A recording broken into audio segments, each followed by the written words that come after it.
पिछले 40-50 साल से ये संघ परिवार का एजेंडा रहा है कि भारत में यकसा सिविल कोड को नाफिज किया जाए, चाहे वो जनसंघ के रूप में थे या फिर बाद में बीजेपी के रूप में, सियासी रूप में आज वो हैं। तो ये पुराना इनका एजेंडा रहा। मैं अपनी बात को आगे ले जाने से पहले अगर हम तारीख पर नजर डालेंगे तो तारीख में हमको ये मिलता है कि 28 अक्टूबर को 1931 को मोहनदास करमचंद गांधी ने भारत के मुसलमानों को एक पैगंबर दिया था कि उनकी शरीयत में मुदाखलत नहीं की जाएगी। कांग्रेस ने अक्टूबर 1937 में यही बात कही। नेहरू ने अप्रैल 6, 1937 को यही बात कही। फिर 1966 17 मई को लोकसभा में जो उस वक्त के लॉ मिनिस्टर थे जनाब GS पाठक साहब ने ये कहा, मैं अंग्रेजी में पढ़ के तर्जुमा करूंगा, कि personal laws are mixed up with religion and that we can not force people to accept our views about the religion and customs. उन्होंने ये उस वक्त के पाठक साहब कानून के वजीर थे, मंत्री थे, उन्होंने लोकसभा में ये कहा 17 मई 1966 को कि पर्सनल लॉज मजहब के साथ जुड़े हुए हैं और हम यानी हुकूमत आवाम पर दबाव नहीं डाल सकती कि वो हुकूमत के सोच को, अपने मजहब और कस्टम को छोड़ दें, यानी अपनी हुकूमत की जो व्यूज हैं वो हुकूमत किसी को मजबूर नहीं कर सकती कि वो अपने मजहब को और अपने कस्टम को छोड़ दे। यही बात अगस्त 29, 1963 को उस वक्त के लॉ मिनिस्टर AK सेन ने भी कही थी। लोकसभा के अंदर खड़े होकर दो लॉ मिनिस्टर ने बात कही थी। अब यहाँ पर बार बार ये कहा जाता है कि जैसा कि अभी यहाँ पर जिक्र किया गया, मुफ्ती साहब ने कहा कि हमारे वजीर आजम ने कहा कि कैसे एक घर में दो कानून रह सकते हैं। मैं इस बात का इकरार करता हूं कि भारत के प्रधानमंत्री सबसे ज्यादा पढ़े लिखे और हम सब थम्स अप हैं, मगर भारत के प्रधानमंत्री को शायद ये नहीं मालूम कि इस मुल्क में आज भी नॉर्थ ईस्ट में एक ऐसा स्टेट है जहां पर क्रिमिनल प्रोसीजर एक्ट अभी भी अप्लाई नहीं होता, CRPC अभी भी अप्लाई नहीं होता।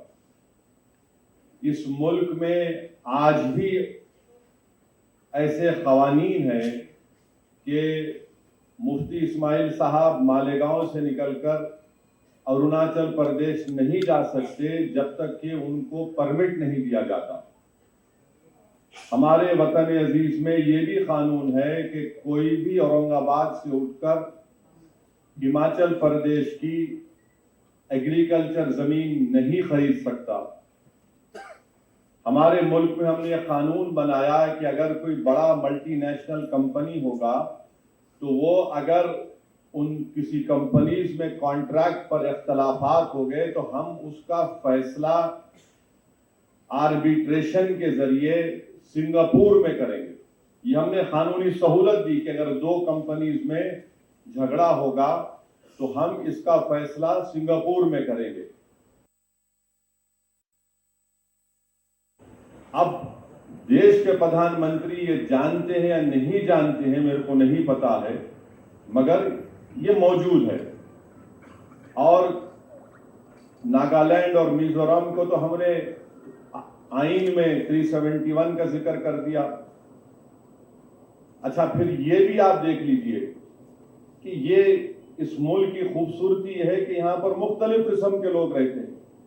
ये बोलना कि यकसा सिविल कोड जनसंघ और RSS की शुरू से साजिश ये रही कि भारत की सबसे बड़ी अक़लियत मुसलमानों की एक मजहबी शनाख्त को खत्म कर दिया जाए। और मैं आज आपके दरमियान में खड़े होकर खुलकर कह रहा हूं कि बाज अगर हमारे जिम्मेदारों को मुस्लिम पर्सनल लॉ बोर्ड से इख्तलाफ है तो इख्तलाफ रखिए आप, मगर एक बात याद रखिए कि ये जो शरीयत application act 1937, dissolution of marriage act 1939 है, ये आपको इस बात की इजाजत देता है कि आप कुरान और सुन्नत के मुताबिक अपनी जिंदगी को गुजारें। अगर ये आपसे छीन लिया जाएगा तो फिर आपका नुकसान होगा इसमें। तो इसलिए इसको पर्सनल लॉ बोर्ड से अगर किसी भी इख्तिलाफ पर रखिए, मगर इससे ऊपर उठकर देखिए इसको आप। अच्छा, जब आईन बनाया जा रहा था, जब आईन बन रहा था, ये दोनों कानून को नहीं हटाया गया। 1937 के और 39 के कानून को नहीं हटाया गया था।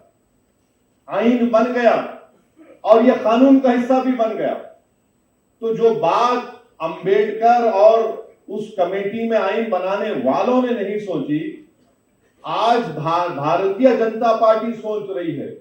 और मेरा मानना यह है कि मैंने शुरू से कहा और आज भी कह रहा हूं कि अंबेडकर से बड़ा संविधान को समझने वाला आज तक तो कोई पैदा नहीं हुआ, ना पैदा होगा।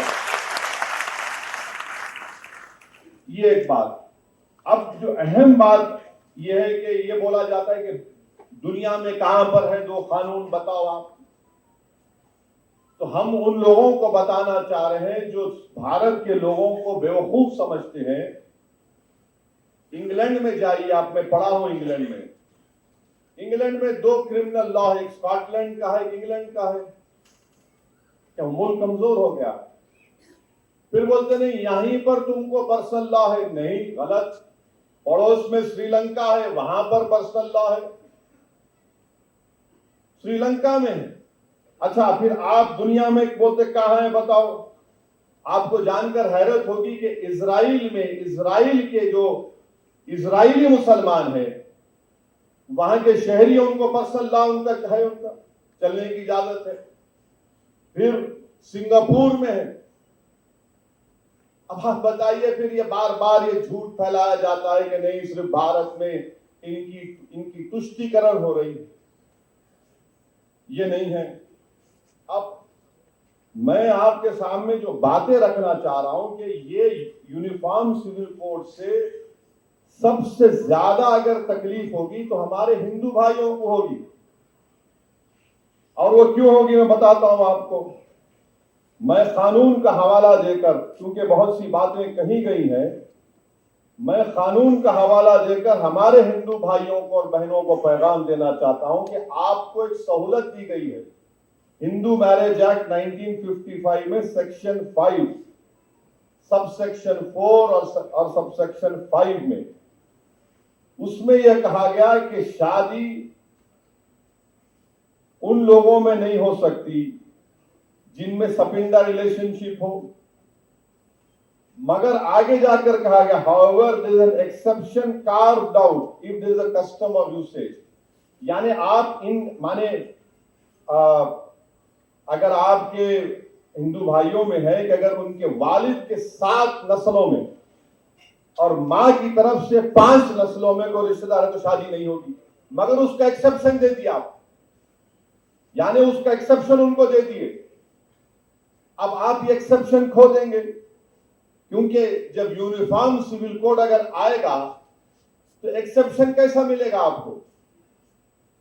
अगर आपका कस्टम है तो फिर मेरा भी कस्टम है, याद रखिए आप। तो यकसानियत कैसा होगा? अगर पैदा करना है तो कैसा होगा? ये आपका नुकसान होगा।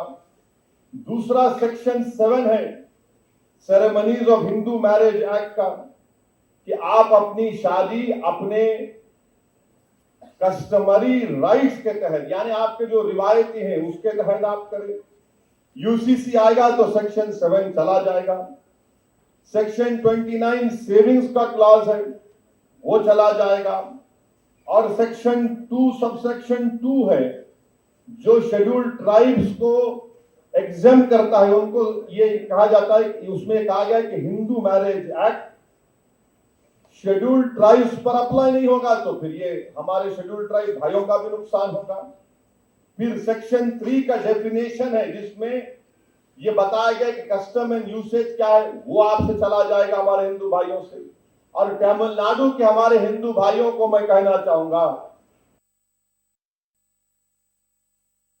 कि Hindu marriage Tamil Nadu amendment act 1967, इसमें अंग्रेजी में पढ़ता हूं, सेक्शन 7 उसमें डाला गया 1955 के कानून में। क्या कहा गया? Introduce a special provision regarding Suyamariyathai and Seerthirutha marriages, और उनके जो कस्टमरी रिचुअल्स हैं उसके तहत करेंगे। अब जब यूनिफॉर्म सिविल कोड लाया जाएगा तो आप इस चीज से महरूम हो जाएंगे तमिलनाडु में। फिर हिंदू सक्सेशन एक्ट पर आ जाइए आप। हिंदू सक्सेशन एक्ट ये कहता है कि सेक्शन 5, ये देखिए सेक्शन 5 आप लूज कर देंगे। माने अगर किसी को एक स्टेट है, किसी को एक को दे दिया आप, एक आदमी को, और इसका मिसाल दे रहा हूं, बीजेपी के जो शाही खानदान के लोग अभी बीजेपी मध्य प्रदेश में है, भाई और उनके मरहूम भाई और बहनों में आज भी कानूनी केस चल रहा है। नाम लूंगा तो फिर मीडिया वाले 6 बजे से मेरा निकाह शुरू करेंगे, तो अक्लमंद को इशारा काफी है। तो ये कानून अगर आप यूसीसी आएगा तो हिंदू सक्सेशन एक्ट 1956 का सेक्शन 5 चला जाएगा आपका। और फिर आप आ जाइए section 6, devolution of interest in को पार्सनरी प्रॉपर्टी, ये भी गायब हो जाएगा। इससे नुकसान हमारे हिंदू भाइयों को होगा। क्यों होगा? क्योंकि जॉइंट हिंदू फैमिली में जो को पार्सनरी है वो ज्यादातर मिताक्षरा कानून पर है। अब मुसलमानों को समझने की जरूरत है कि हमारे हिंदू भाइयों में 2 स्कूल ऑफ थॉट है, एक दया भागा है, एक मिताक्षरा है। तो अब ये होगा तो फिर ये मिताक्षरा के स्कूल ऑफ थॉट से आप लोग महरूम हो जाएंगे।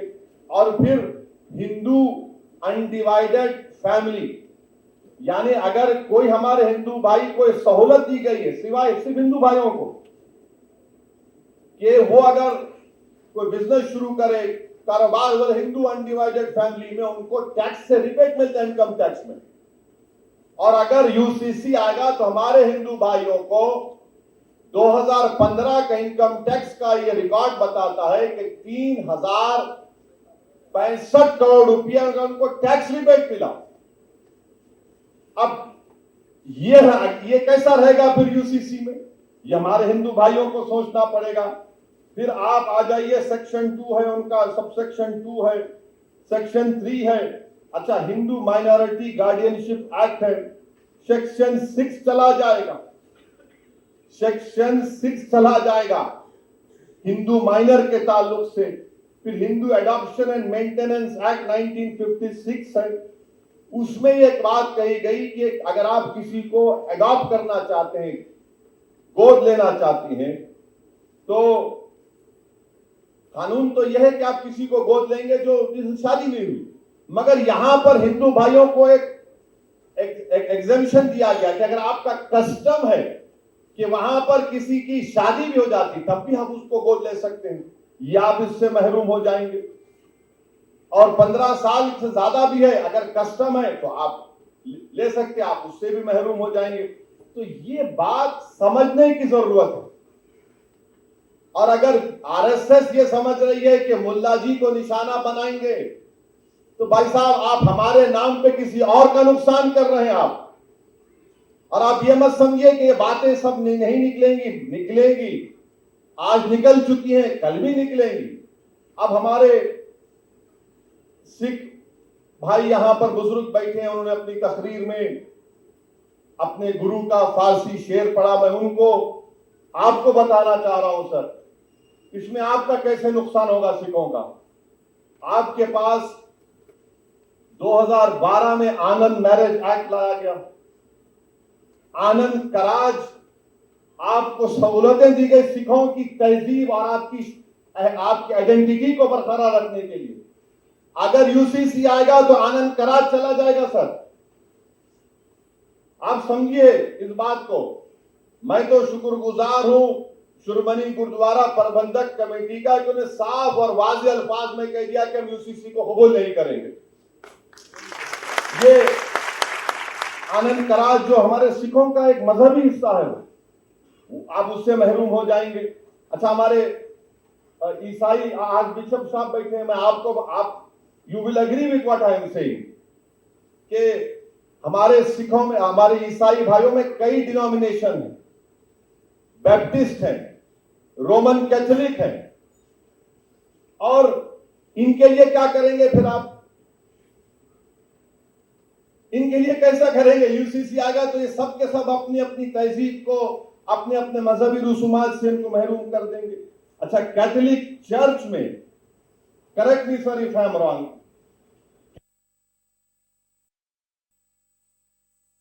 Catholic Church makes a distinction between civil and ecclesial law. It makes a difference. While the law of the land always takes precedence over ecclesial law in legal areas, the sacramentality of marriage is key to the church and the ecclesial law. For instance, the appropriate age to marry for men and women. ये हमारे ईसाई भाइयों को भी तकलीफ होगी इससे, ये ऐसा नहीं है कि ये करने वाले हैं। अच्छा, फिर आप दूसरा देख लीजिए। अब आप और एक बात सुनिए, मेघालय में एक अलग तरीका है जायदाद देने का। नॉर्थ ईस्ट में बास कबाइली ऐसे हैं, आदिवासी ऐसे हैं कि छोटी बेटी को बाप की जायदाद मिलती। अब इनका तो घर में कोई है ही नहीं, इनको मतलब ही नहीं, कर दो। फिर अब आप ये देखिए कि हमारे मराठी कम्युनिटीज में, मराठास है, कुंभीज है, मालीज है, महार्स है, यहां पर भाई की बेटी की शादी बहन के बेटे से होती है। आप निकाल देंगे क्या इसको? बोलो आप। अच्छा, फिर ये क्रॉस कजन शादियां होती गोंड में और हमारे आदिवासी में जो हिल्स है नॉर्थ और सेंट्रल इंडिया में। अच्छा, फिर आप देखिए कि झारखंड में छोटा नागपुर टेनेंसी एक्ट है, जो जमीन की जो हुकूक है आदिवासियों की, उसकी हिफाजत करता है। अमित शाह तो बोल रहे हैं कि नॉर्थ ईस्ट के जितने आदिवासी हैं, ट्राइब्स हैं, उनको मुस्तस्ना रखेंगे, मगर झारखंड के आदिवासियों का क्या होगा? कानून है जमीन का, छोटा नागपुर टेनेंसी एक्ट 1908 का। फिर एक और कानून है, provisions of panchayat extension to schedule areas act 1966, जो सेल्फ गवर्नेंस देता है और ये कहता है कि तुम पंचायत में सेल्फ गवर्नेंस करो और तुम्हारे जो रिवायती ग्राम सभा है, यानी फिर रिवायती, यानी इनका कल्चर आ गया, उससे आप महरूम हो जाएंगे। तीसरी बात यह कि झारखंड में संताल परगानेस टेनेंसी एक्ट है 1949, जो झारखंड के संताली कबाइलियों की जमीन की हिफाजत करता, आप उससे महरूम हो जाएंगे। आपको समझना है कि नरेंद्र मोदी कहां से आ रहे हैं। दिखा तो रहे हैं कि मुसलमान को सबक सिखाएंगे, मगर नुकसान देश का होने वाला है। नुकसान देश की प्लुरलिज्म को होगा, इज्तिमाइयत को होगा। जो काम हमारे बुजुर्गों ने नहीं किया, आप करने जा रहे हैं। तो इसीलिए यकसा सिविल कोड भारत के लिए ठीक नहीं। और फिर हमारे बाज मुसलमान हैं, जमहूरियत है, आपको राय रखने का इख्तियार है, मुझे भी राय रखने का इख्तियार है। और जो लोग आज नरेंद्र मोदी के इशारों पर कठपुतली बनकर नाच रहे हैं, मैं तुमको सरकारी मुसलमान पुकारता हूं। अच्छा, बात को खड़े होकर बोलते हैं, क्या बोल रहे हैं लोग, कहां है कुरान सुन्नत में? तो इन लोगों के लिए उलमा काफी है जवाब देने के लिए। एक शायर ने बड़ा अच्छा कहा इनके बारे में, इन गुलामों का यह मसलक है कि नाकिस है किताब। इन गुलामों का यह मसलक है कि नाकिस है किताब, कि सिखाती नहीं मोमिन को गुलामी की तारीख। ये वो लोग हैं। और किसी शायर ने एक जगह पर अच्छा कहा, खुद बदलते नहीं कुरान को बदल देते हैं, हुए किस दर्जे के फकीयान हरम बेतौफीक। ये वो लोग हैं। अब आप देखेंगे दिल्ली में एक फंक्शन होने जा रहा है, ये रंग बिरंगी कपड़े पहन के पूरे पहुंचने वाले हैं। रंग बिरंगी कपड़े, एक एक रंग का एक एक रंग में जमे हुए हैं लोग, मगर इनका रंग, इनका दिल बीजेपी से मिला हुआ। वहां पहुंच के बोले यार डरने की कोई बात ही नहीं है। मैं उन लोगों से भी बड़ी साफ तौर पर कहना चाह रहा हूं, याद रखो, शरीयत रास्ता है, तरीकत मंजिल है। शरीयत पर कोई कॉम्प्रोमाइज नहीं किया जा सकता। अगर कोई अब कह रहा है कि मैं सूफिज्म को, तरीकत को मानता हूं, तो फिर जुनैद बगदादी ने रहमतुल्लाह अलैह ने क्या कहा था? जुनैद बगदादी रहमतुल्लाह अलैह ने कहा था कि सूफी वो है जो दुनिया में मर गया और अल्लाह के लिए जिंदा है दुनिया में। अब ये लोग, अब दिल्ली में होने जा रहा है एक प्रोग्राम, ये सरकारी मुसलमानों का, ये पूरे बैठेंगे और कोई फिक्र की बात नहीं है। अरे तुम इतने बड़े बड़े आस्थानों से आते हो, तुम इतनी बड़े बड़े औलिया अल्लाह के आस्थानों से आते हो, अरे बादशाहों के महल वीरान हो गए, बर्बाद हो गए, मगर वो आस्थानें आज भी आबाद है। क्यों आबाद है? क्योंकि वो जो लोग थे उन्होंने दुनिया को तर्क किया, अल्लाह की मोहब्बत को सामने रखा, रसूल अल्लाह सल्लल्लाहु अलैहि वसल्लम से पूछ कर हर चीज से ज्यादा मोहब्बत की, क्योंकि आज दुनिया उनको याद रखती है। मगर आज दिल्ली में आप जाएंगे और आप बोलेंगे नहीं, कुछ परेशानी की बात ही नहीं है, कुछ भी नहीं है। मेरे दोस्त, आपको अगर ये हुकूमत की खुशामद करना है करिए, मगर एक लाइन डालिए, एक लाइन डालिए, उससे आगे मत जाइए आप।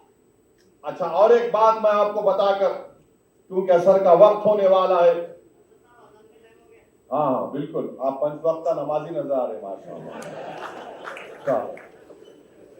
बहुत अच्छा, वेरी गुड। मेरे लिए दुआ करना भाई, गुनाहगार हूं, दुआ ये करना कि अल्लाह जबान में और तेजाबी दे।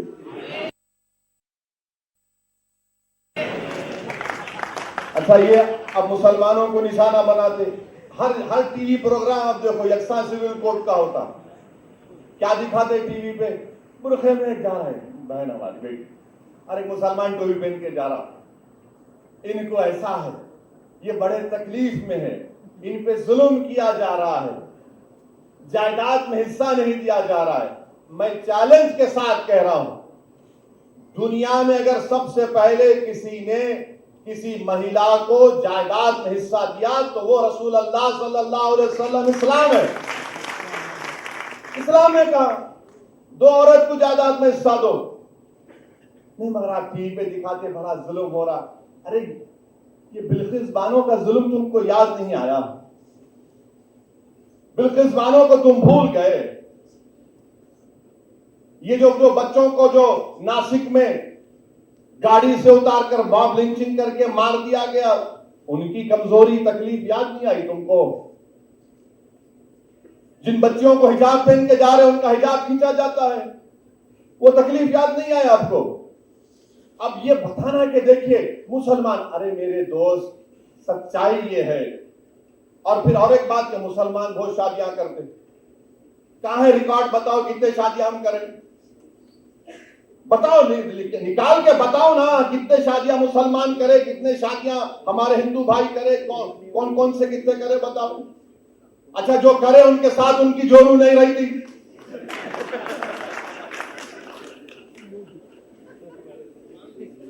और आपको मालूम रिकॉर्ड है गवर्नमेंट ऑफ इंडिया का, ये आप उठाकर पढ़ो, आप एक अंग्रेजी अखबार है टाइम्स ऑफ इंडिया, 28 जुलाई 2022 का।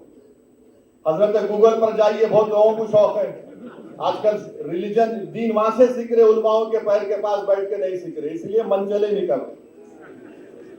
तो 28 जुलाई 2022 का टाइम्स ऑफ इंडिया ये कहता है कि 2 बीवियां 1.9 मुसलमान में है, ये 2019 का डेटा है, हिंदू भाइयों में 1.3 है और दीगर कौमों में 1.6 है। यानी ये जो परेशानी 2 बीवी की है, सिर्फ हमारी नहीं है, दूसरों के भी है।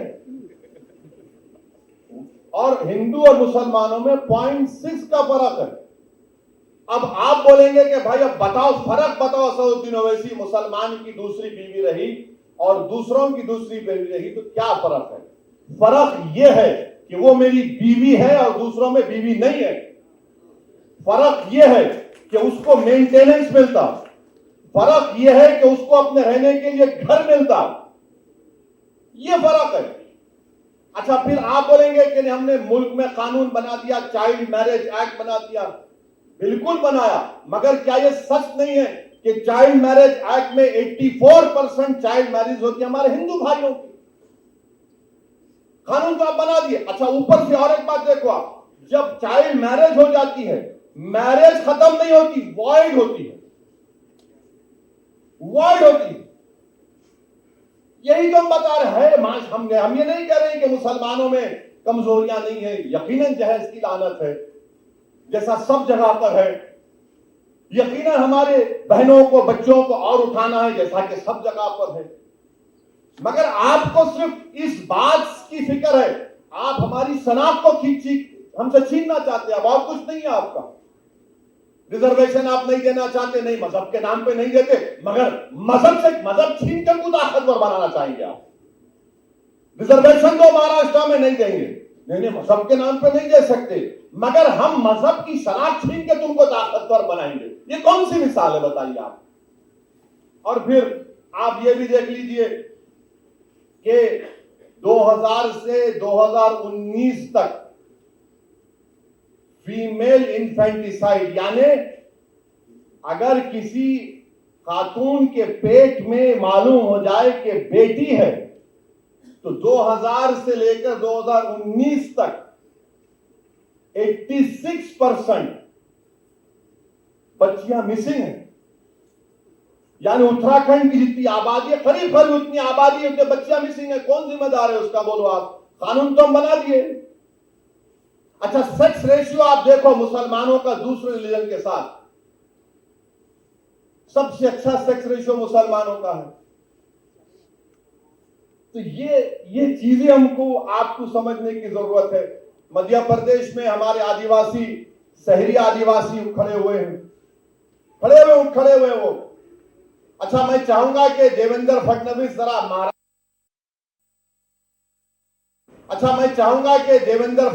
जरा महाराष्ट्र के ट्राइबल एरिया में जाके बात करें यूसीसी की।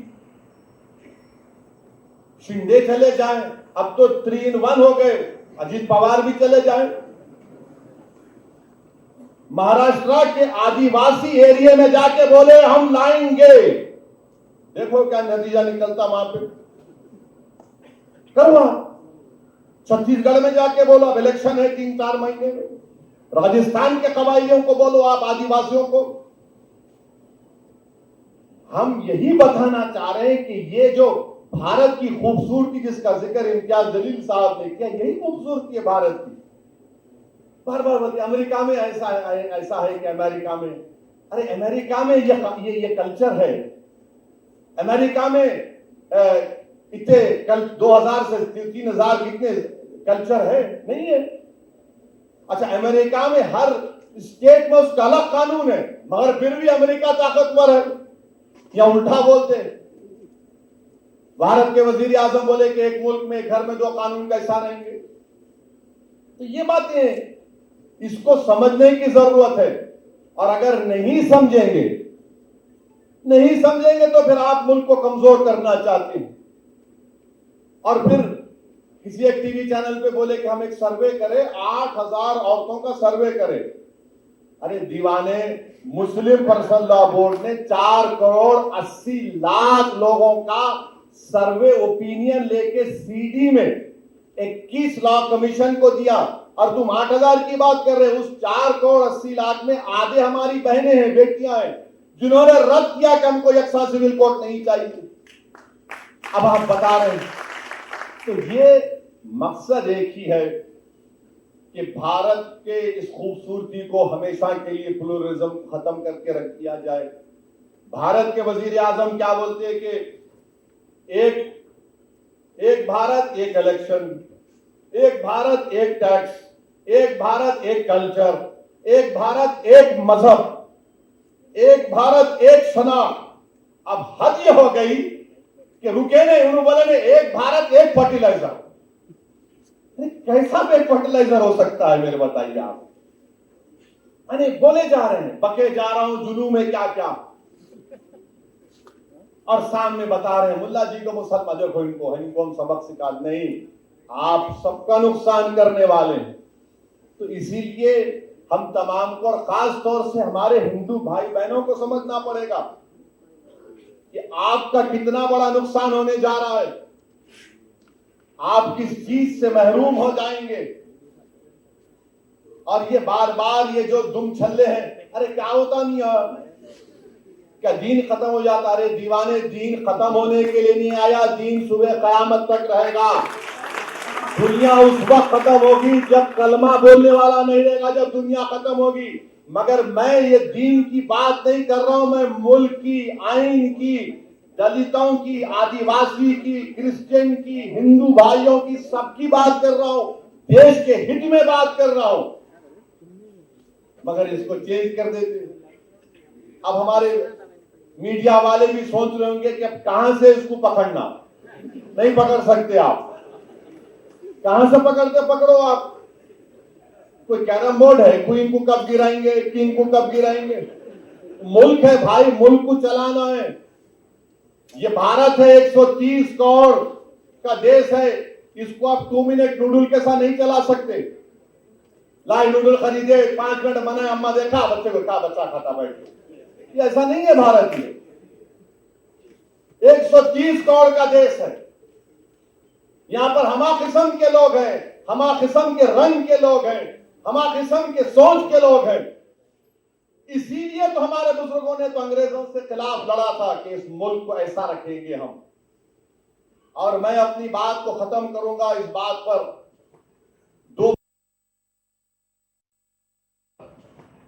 दो बात पर खत्म करूंगा कि जो हमारा 21वां लॉ कमीशन था, चौहान साहब ने क्या कहा था कि cultural diversity cannot be compromise to the extent that our urge for uniformity itself becomes a reason for threat to the territorial integrity of the nation. Justice Chauhan साहब 21वीं लॉ कमीशन के चेयरमैन थे, उन्होंने कहा कि कल्चरल जो diversity है, इस मुल्क की जो खूबसूरती है, उसको कॉम्प्रोमाइज इस हद तक नहीं किया जा सकता यूनिफॉर्मिटी के नाम पर कि ये हमारे भारत की टेरिटोरियल इंटीग्रिटी के लिए खतरा बन जाए।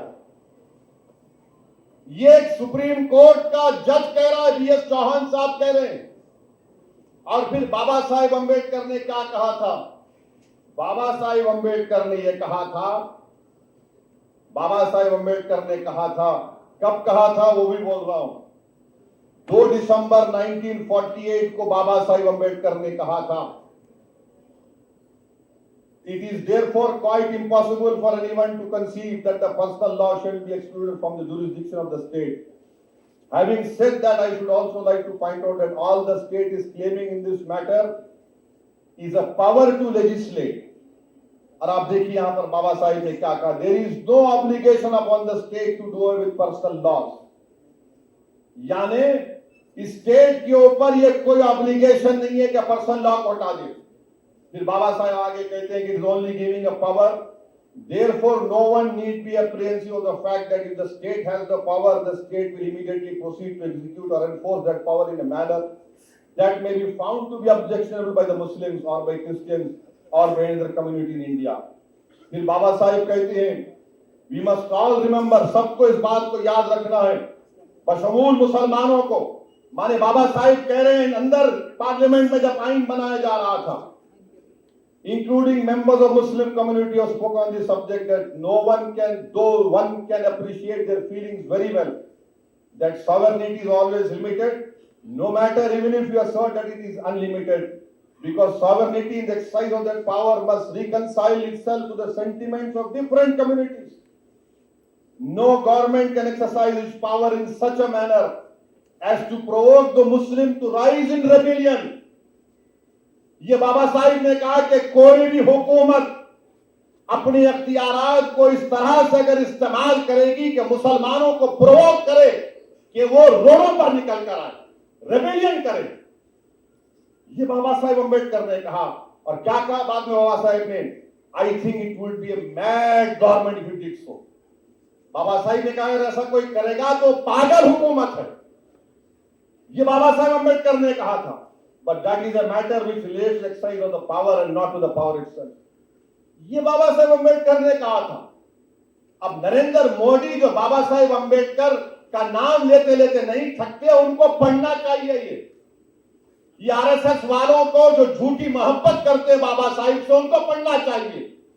और ये जो सेकुलर पार्टी है, चाहे वो कांग्रेस हो, राष्ट्रवादी हो, उनको मैं पूछना चाह रहा हूं, कांग्रेस पार्टी को, गांधी ने अक्टूबर 28 1931 को नहीं कहा था? क्या कांग्रेस ने अक्टूबर 1937 को नहीं कहा था? क्या नेहरू ने अप्रैल 6 1937 को नहीं कहा था? बोलो, फिर मुंह खोलो। और वो लोग जो मुझ पर, मुफ्ती इस्माइल पर, इम्तियाज जलील पर, डॉक्टर गफ्फार कादरी पर इल्जाम लगाते हैं, बी टीम, अरे कहां गए तुम लोग? आज गूंगे बन के बैठे हो। तुम शरीयत की हिफाजत के लिए तुम्हारी जबान को जुम्बिश नहीं देते। इलेक्शन आ जाएगा तो गुलामी करने के लिए तैयार हो जाते हो। अरे आज बोलो ना, कल क्या बोलोगे जब हिसाब किताब का मैदान होगा? आज बोलो, बोल के दिखाओ। जाओ बोलो, अपनी पार्टियों को मुंह खोलो, रोको इस चीज को। मगर इलेक्शन आएगा, नहीं नहीं नहीं, ये लोग वोट तोड़ते हैं। अरे हम भारत के लिए बात कर रहे हैं। हमको इस बात का संविधान आर्टिकल 25, आर्टिकल 44 से बड़ा है। आर्टिकल 29, आर्टिकल 44 से बड़ा। ये फंडामेंटल राइट है मेरा। आर्टिकल 14 मेरा राइट है। मगर ये लोग आज गूंगे बनकर बैठे हैं। ये बेहतरीन आपको एक, आपके सामने इन तमाम मुहिबान कौम के चेहरा सामने आ रहा है। इलेक्शन आएगा तो थकते नहीं। अरे देखो, जिंदगी मौत का मामला। ये जिंदगी मौत का नहीं है, ये शनाख्त छीन ले रहे मेरी, ये मेरी शनाख्त छीन ले रहे। अरे अगर तुम्हारे दिलों में कुरान और उसके रसूल की सल्लल्लाहु अलैहि वसल्लम की मोहब्बत है तो बोलो, आज बोलो। आज कानून की सहूलत तुम्हारे पास है। और फिर दूसरा ये इतराज, अरे वो पाकिस्तान प्राइम मिनिस्टर बोले पाकिस्तान में बर्खास्त हो गया, वो फुला मुल्क में बर्खास्त हो गया। नरेंद्र मोदी, आप इंडिया के प्राइम मिनिस्टर हैं या वो मुस्लिम कंट्रीज के हैं? आप, मेरे को उनसे क्या करना है? मेरे को ईरान से क्या मतलब? मेरे को यूएई से क्या मतलब? हमारे जो मुस्लिम उलेमा हैं, मुस्लिम मुहद्दिस हैं, मुसलमानों के जो फुक़हा हैं, मुसलमानों के जो मुफस्सिर हैं, दुनिया में उनके से कोई ऐसे उलेमा नहीं है जो भारत में है, मगर आपको मालूम ही नहीं।